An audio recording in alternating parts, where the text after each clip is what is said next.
Welcome back again to part 3 of the chain rule, and this is basically trig functions, so we need to make sure that we are also doing the same thing with trig functions, and this is chain rule. So again, our inner function for this is the 2x, so if I'm asked to find the derivative of these functions, I would do y prime, and the derivative of the outside is to change the sign to cosine, so it becomes cosine of 2x, leaving the inside alone. And still the same thing that happened before. And now to multiply it by the derivative of the inside, so the derivative of 2x is just 2. So my final answer for this one becomes y prime equals 2 cosine 2x. Same thing happens for the next one. We have an inside function, which is x minus 1. So I will take the derivative, when I take the derivative of this, I will take the derivative of the outside, which gives me negative sign. And I leave the inside alone. Then I will take the derivative of the inside, which is just 1. So I end up with my y prime, my final answer for this being negative sine of x minus 1. And then finally, the last one here is tangent, and this is again just like the first one up there. The 3x is my inside function. So when I take the derivative of this, y prime, I take the derivative of the outside, which is tangent, which becomes secant squared. And that's from our rules from this section, or from the previous section. And then leave the 3x alone. And then now I will multiply by the derivative of the 3x, which is just 3. So my final answer then is y prime is 3 secant squared 3x. And so that's really all we're trying to do with these. Same thing as before, just remember you're looking for inside and outside functions. So moving on to the next one, we have a whole bunch more derivatives here, and I kind of gave you a setup of this. They're written a little bit differently here and there and how we're going to do them. So since this is cosine of 3x squared, this is what I have right here, the 3x squared, is my outside function. Is my inside function, and this cosine is my outside. So this is going to be very much like what we were just doing. And so when I do y prime of this, a derivative of cosine is negative sine. And I leave the inside alone, 3x squared. Now I have to multiply by the derivative of the inside, which would give me 6x.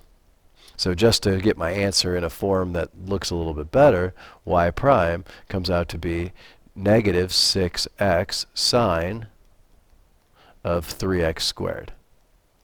Okay, we really don't want the 6x back here because sometimes people confuse it and think it is part of that problem. So then this one is cosine of 3 and then multiplied by x squared. So think about what cosine of 3 is. And if you think about what cosine of 3 is, well, that's just a constant. It's a constant multiple. So in order to do this problem, cosine of 3 is just a number. It's like 4. And so I can just kind of leave that out. So when I do my derivative of this, cosine of 3 is left alone, just like anything else. And then I multiply by the derivative of 2x. And so just because it's cosine, if it was 3x, then we'd be doing what we were doing up above. But since it is, we'd have to do a product rule if there was 3x in there.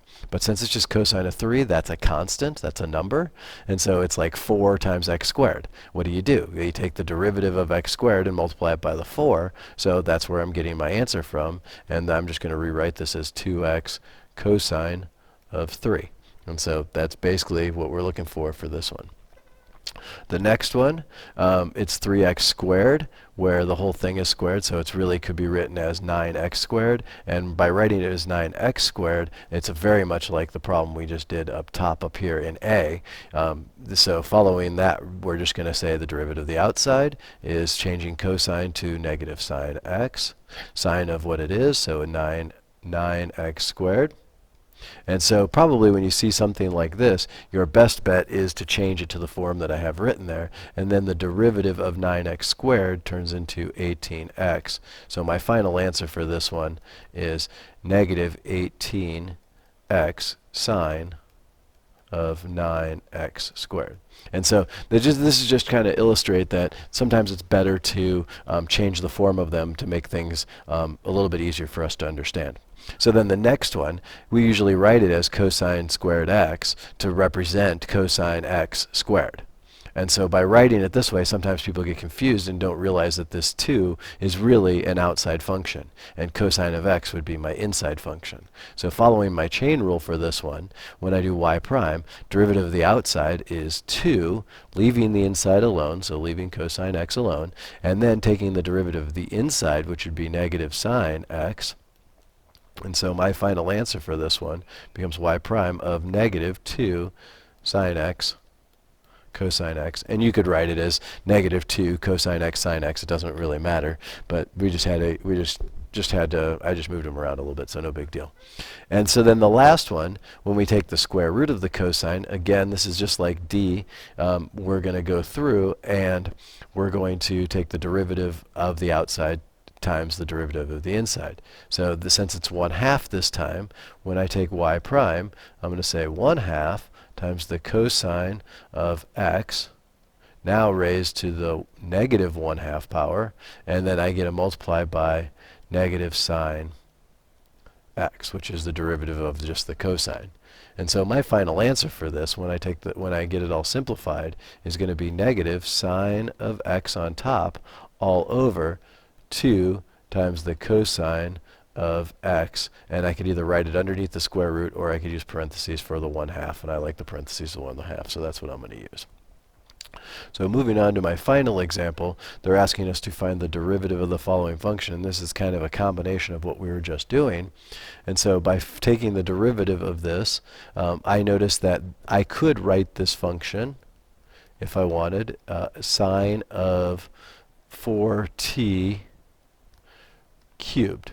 Now, you got to understand that this is going to be a chain rule inside of a chain rule, because it's going to take 2 chain rules in order to do this, and you'll see it as we go along, and I'll kind of try to point it out as we do this. But if I'm going to take the derivative of f of t, then I have to take the derivative of the outside, which gives me 3, leaving the inside alone, sine of 4t squared.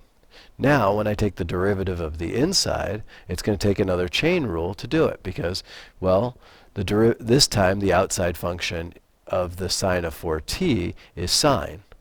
So I take the derivative of sine, which is cosine of 4t, leaving the inside alone, and now I multiply by the inside, which gives me 4. And so with just a little bit of simplification of this, I can get this to be my final answer to be f of t as 12, and I'm going to write this as sine squared 4t cosine 4t. And I'm okay with that as an answer, so that's probably the best you're going to get for this. But just notice that this one sometimes you're going to have multiple chain rules that you're going to have to deal with. So this concludes the examples for the chain rule, section 2.4. Thank you for going through all of these. Sorry it was such a long haul.